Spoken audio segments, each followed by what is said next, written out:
Pessoal, então nós já sabemos que Habermas ele faz um diagnóstico da sociedade contemporânea e ele conclui que hoje o modelo de racionalidade vigente é um modelo instrumental. Então esse é o ponto de partida. Há sim hoje um tipo de racionalidade que é instrumental. A razão instrumental é uma razão comprometida com a formação técnica dos sujeitos. É uma razão que está a serviço da ordem vigente, da ordem capitalista neoliberal vigente, que quer formar bons profissionais, bons técnicos, capazes de resolver problemas. Só que essa razão instrumental, o problema dela é que ela é muito centralizada no eu. Eu tenho que ser um bom profissional, eu tenho que ser um bom técnico. Esse tipo de mentalidade faz com que o sujeito ele realize as suas ações sempre motivado pelo êxito pessoal, pelo sucesso pessoal. Isso explica muito, por exemplo, por que nós temos em vários países do mundo, e de um modo especial no Brasil, casos tão assustadores de corrupção. Por que um gestor público, ou mesmo um grande executivo de uma multinacional se envolve em grandes esquemas de corrupção? Como que um gestor público tem coragem de desviar verbas da merenda escolar, verbas da saúde pública? Ora, isso acontece porque a racionalidade que opera nesses sujeitos é uma razão instrumental. É uma razão focada no sucesso pessoal. Ele não consegue pensar no impacto social que essa sua ação vai gerar. É um tipo de racionalidade. Em oposição a esse modelo, para que a gente possa superar os desafios que nós temos, para que possamos criar um espaço social mais harmônico, mais fraterno, nós teremos que investir em um outro tipo de racionalidade, que o Habermas chama de razão comunicativa. É a razão pela razão, é o conhecimento pelo conhecimento. É claro que nós temos que formar bons profissionais, precisamos, mas nós temos que formar bons cidadãos. Mais importante do que um bom profissional é primeiro formar um bom cidadão, consciente dos seus deveres, das suas obrigações, comprometido com o espaço social, um cidadão que tenha consciência de si e do meio do qual ele faz parte. Esse é o paradigma da razão comunicativa, que não está estruturada no êxito pessoal, no sucesso individual, mas sempre no sucesso coletivo, no êxito coletivo. Nós precisamos entender que somos parte do todo. A sociedade é um grande organismo vivo. Imagine a sociedade como um homem grande, um corpo humano grande. A saúde do corpo depende da integração harmônica entre todas as partes que formam esse corpo. Então eu só serei feliz, eu só viverei bem quando todo o corpo social estiver vivendo bem. Essa é a proposta, é voltar para a dimensão política, porque o homem é naturalmente um animal político. Evidentemente que hoje, diz o Habermas, predomina uma ideologia tecnocrata. A ideologia tecnocrata, olha um conceito importante. O que é a ideologia tecnocrata? É justamente essa ideologia que fortalece cada vez mais a razão instrumental em detrimento da razão comunicativa. Notem que as pessoas não querem o conhecimento. O sujeito chega no ensino superior, ele quer o quê? A profissão, o diploma, não o conhecimento. Não é o saber pelo saber, porque o saber nos humaniza, porque o saber nos torna pessoas melhores. A preocupação é sempre prática. Eu quero saber fazer algo. Sequer sabe por que faz, mas quer saber fazer algo. Isso é a ideologia tecnocrata que permeia as relações sociais hoje. O problema da ideologia tecnocrata é que ela pega uma das dimensões mais importantes da vida humana, que é a dimensão da interação, ou como Habermas vai chamar, a esfera da interação, e submete essa esfera da interação a uma outra esfera, que é a esfera do trabalho. Então notem, prestem atenção, porque isso é muito importante para entender o nosso tempo. Segundo Habermas, há duas esferas que regem a vida humana. duas esferas. A esfera da interação, que Habermas também chama de esfera da comunicação ou da linguagem, e a esfera do trabalho, a esfera da produção, onde nós produzimos algo. Todo ser humano transita entre essas duas esferas. Cada esfera se rege por regras próprias. Mas o que acontece hoje é que na ideologia tecnocrata, as regras que regem a esfera do trabalho, elas querem se sobrepor à esfera da interação. Elas querem comprimir a esfera da interação. O que tem na esfera da interação? Tem tudo aquilo que não é trabalho. Então, o lazer, a família, a arte, a educação, a cultura, a religião, a participação política, tudo isso é interação.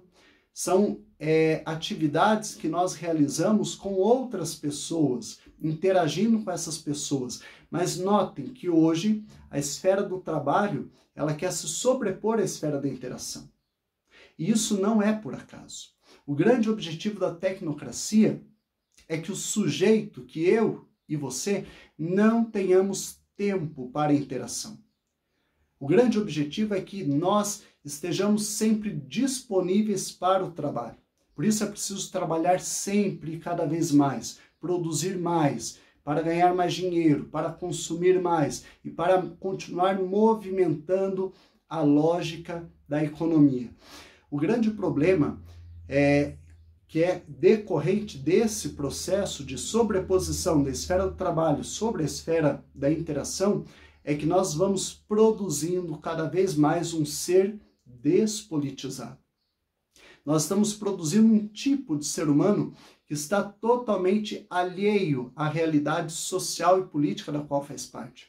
Você acredita que um trabalhador, um operário, que passa 8 horas por dia trancado em uma fábrica, em uma indústria, gasta mais 2 horas para ir para o trabalho, para voltar para casa, depois de um dia desgastante de trabalho, ele vai chegar em casa à noite e vai querer saber o que está sendo discutido lá no Congresso Nacional?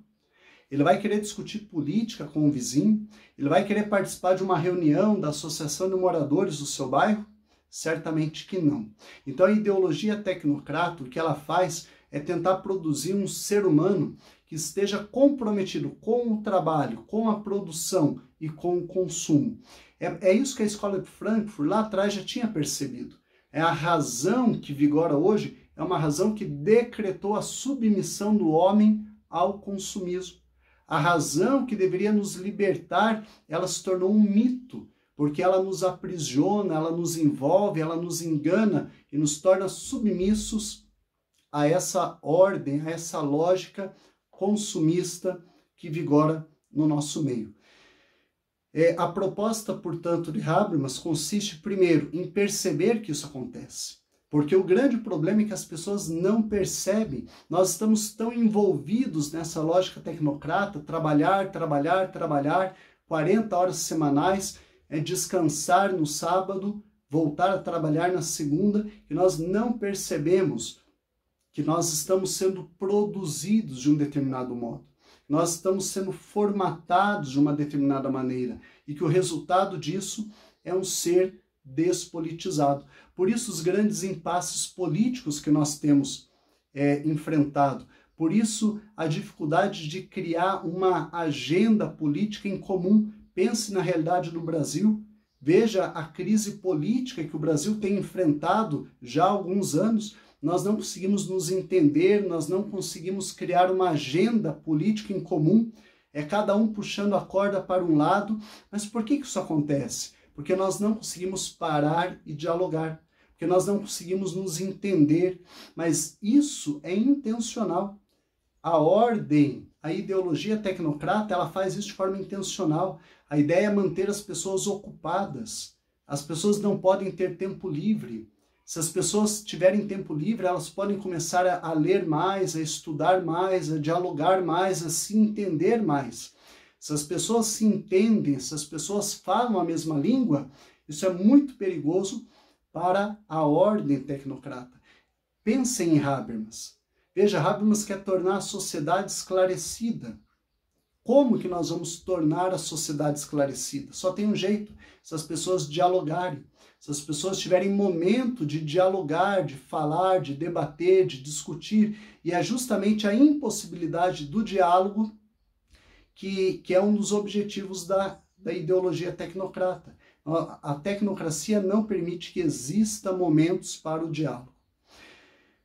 Isso é tão perigoso porque o que move a ideologia tecnocrata são interesses econômicos somente.